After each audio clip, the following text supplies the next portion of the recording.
Coucou tout le monde, j'espère que vous allez bien. Aujourd'hui on se retrouve pour un maquillage.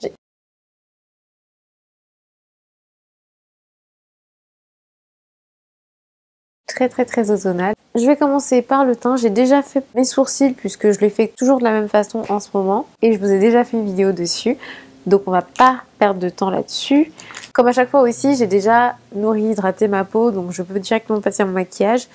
Je vais utiliser toujours encore les correcteurs de teint de chez MAC, les Pro Longwear en tête NC45 et NC50. Je mets quasiment plus de NC50, je mets un tout petit peu quand même pour que la teinte soit parfaite et corresponde totalement à la couleur de ma peau, mais vraiment j'en mets très peu. Et en fait j'en ai racheté un NC45, vous voyez, puisque celui-là est vide. Voilà. Pour vous dire que je l'aime beaucoup. J'ai hésité à acheter le correcteur de chez NARS pour tester, mais il est plus cher, je crois qu'il est à 30 € alors que ceux-là sont à 20 €. Oups. On verra plus tard si je teste le NARS ou pas. De toute façon, je vous en reparlerai. J'ai acheté récemment ce pinceau qui est le 3D HD Précision de Sigma. Qui est comme ceci, qui a une forme assez spéciale. Qui m'a été conseillé par Laetitia de la chaîne Ticia. Et je vais le tester. Je l'ai déjà testé une fois pour voilà, voir un peu ce que ça donne. C'est pour ça qu'il est sale. Hein. Mais je ne l'ai pas vraiment utilisé en maquillage. Donc je vais faire ça aujourd'hui. C'est la version précise de ce pinceau qui est le 3D HD que j'avais utilisé dans mon maquillage de Kerry Washington. Un pinceau fond de teint. C'est l'enfant qui dépasse l'adulte, voilà, parce qu'il est plus lourd. Oui, super les comparaisons. Donc, je vais utiliser ce pinceau aujourd'hui. Et j'ai racheté une Beauty Blender, je l'ai prise en noir cette fois-ci. Et je trouve qu'il y a une légère différence avec la rose, mais je vous expliquerai ça plus tard. Donc je préfère toujours déposer un peu la couleur avant. J'utilise à la fois comme anti-cerne et également comme correcteur pour cacher mes petites imperfections.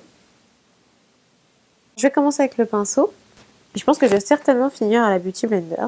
Il est vraiment pas mal du tout.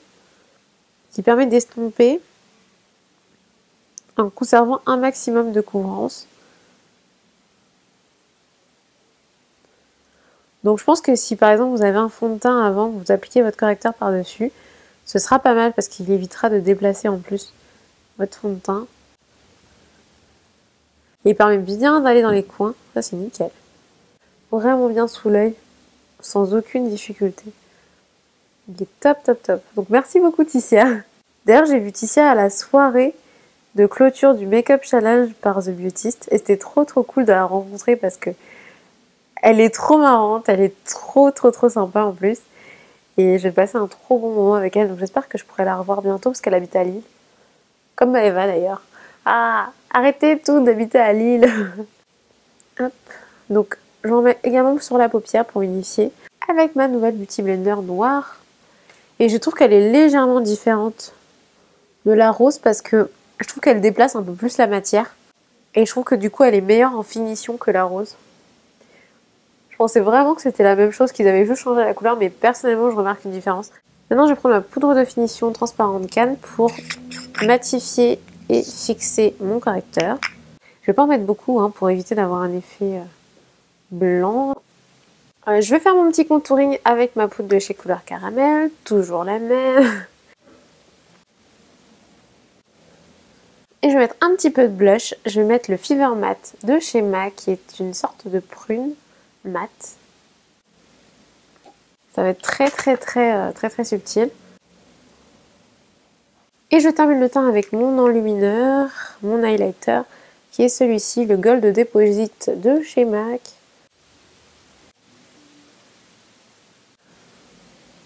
Je vais utiliser le Jumbo Eye Pencil en teinte, c'est le Black Bean, c'est le noir en fait. Un petit peu en trade eyeliner, un peu plus gros que d'habitude.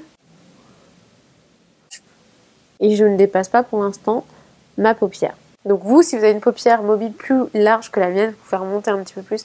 Et j'ai vraiment des petites paupières mobiles, donc moi je m'arrête ici. Maintenant je prends mon pinceau Sigma All Over Blend E37 et je vais venir estomper ce trait vers le haut, vers le creux, pour qu'il n'y ait pas de démarcation, pour que ça ne fasse pas un vrai trait d'eyeliner.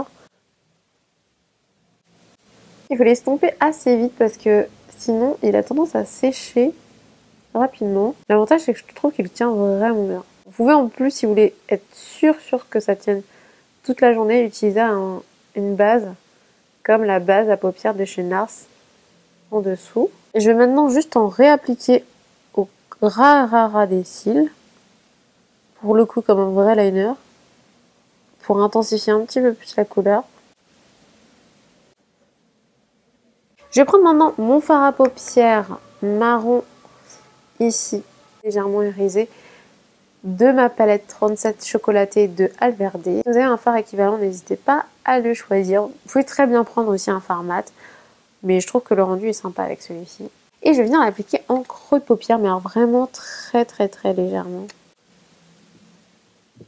La pièce phare de ce maquillage, c'est le Charade 830 de Emani, un pigment naturel que j'ai déjà utilisé dans une vidéo en janvier dernier pour une vidéo ultra nude, pour un maquillage très nude, donc il peut très bien on recommence. Il peut aussi très bien s'utiliser pour un maquillage nude, donc je vous mettrai le lien de cette vidéo juste au-dessus d'ailleurs, ce sera mieux. Vous pourrez revoir un peu ce maquillage là si vous voulez une autre inspiration avec. Il en existe dans d'autres marques, hein. Il existe même une palette qui est la Duochrome chez Neve Cosmetics, qui est une palette avec que des fards, cette fois-ci compacts, de ce style-là, avec plein de reflets. Moi, je trouve ça magnifique. Je laisse cette palette d'ailleurs et je suis trop contente de l'avoir parce que j'adore les fards comme ça avec des reflets. Je trouve ça trop joli. Et tout de suite, ça apporte une touche originale dans un maquillage. Il a à la fois des reflets marron, vert, bleuté. Il est un petit peu prune en même temps. C'est un mélange de couleurs. Et suivant la base sur laquelle vous l'appliquez, si vous l'appliquez plutôt sur une base verte, ou sur une base marron, ou sur une base noire, ou sur une base blanche, vous n'aurez pas le même rendu. Ce ne seront pas les mêmes reflets qui vont ressortir. Avec ce fard crème avant, ce Jumbo, ça tient vraiment bien. Je vais l'appliquer principalement au centre. Et je vais aller vers le coin, tout doucement. C'est vraiment au centre qu'il faut en mettre le plus. Et vous voyez là sur le noir, ça ressort très vert, un petit peu métallisé, je trouve ça trop beau. Le fard le plus foncé de la palette Alverde qui est un marron mat. Je vais l'appliquer au ras de cils inférieur, au coin extérieur. J'en mets vraiment pas beaucoup par contre, parce que je veux quand même quelque chose qui reste assez light. Hein. Je vous fais plutôt un maquillage de journée, c'est vraiment les lèvres qui vont faire passer ce maquillage de la journée à la soirée, vous allez voir ça après. Maintenant je prends mon pinceau eyeliner qui est celui-ci, qui est le Fine Liner de chez Zoeva. Et je vais venir travailler en fait la fin ici de mon œil en eyeliner. J'ai juste à travailler en fait la matière qui est déjà sur la paupière et la remonter comme ceci. Si au coin vous avez un petit peu de noir, n'hésitez pas à bien l'estomper. L'idée n'est pas d'avoir de démarcation. Personnellement, je vais rester sur ce maquillage là, mais si vous le souhaitez, vous pouvez très bien rajouter une couleur un peu plus claire en coin interne. Je termine avec le mascara cils voluptueux de chez NYX. Finalement, je suis pas si fan que ça de la brosse. Et je vais prendre le mascara Alverde False Lashes parce que j'aime bien la brosse qui est vraiment avec tout petits picots. Et du coup, elle me permet de bien reprendre la matière que j'ai appliquée sur mes cils, de la diffuser. Et on passe maintenant aux lèvres. Rouge à lèvres 523 de chez Kiko. Vrai noir. Et je trouve que ça rend vraiment trop canon. Vous allez voir ça tout de suite. Après, c'est une question de goût, hein, évidemment. Si vous n'aimez pas les rouges à lèvres foncés et si par définition vous n'aimez pas les rouges à lèvres noirs, vous n'allez pas aimer celui-ci. Mais je trouve que vraiment sur les peaux foncées, même sur les peaux claires, ça donne vraiment un style et un look hyper original. Et en même temps, pas du tout vulgaire. Contrairement peut-être aux rouges à lèvres très roses, flashy, qui peuvent donner un style vulgaire. Là, je trouve que le noir, c'est parfait. Et ça change complètement un look. Donc voilà le résultat final. Et voilà, la vidéo est terminée. J'espère qu'elle vous a plu. Si c'est le cas, n'oubliez pas de liker, de partager, de me le dire en commentaire. Ça me fait toujours plaisir de lire vos commentaires. Et voilà. Je vous dis à très vite pour une prochaine vidéo. Bisous!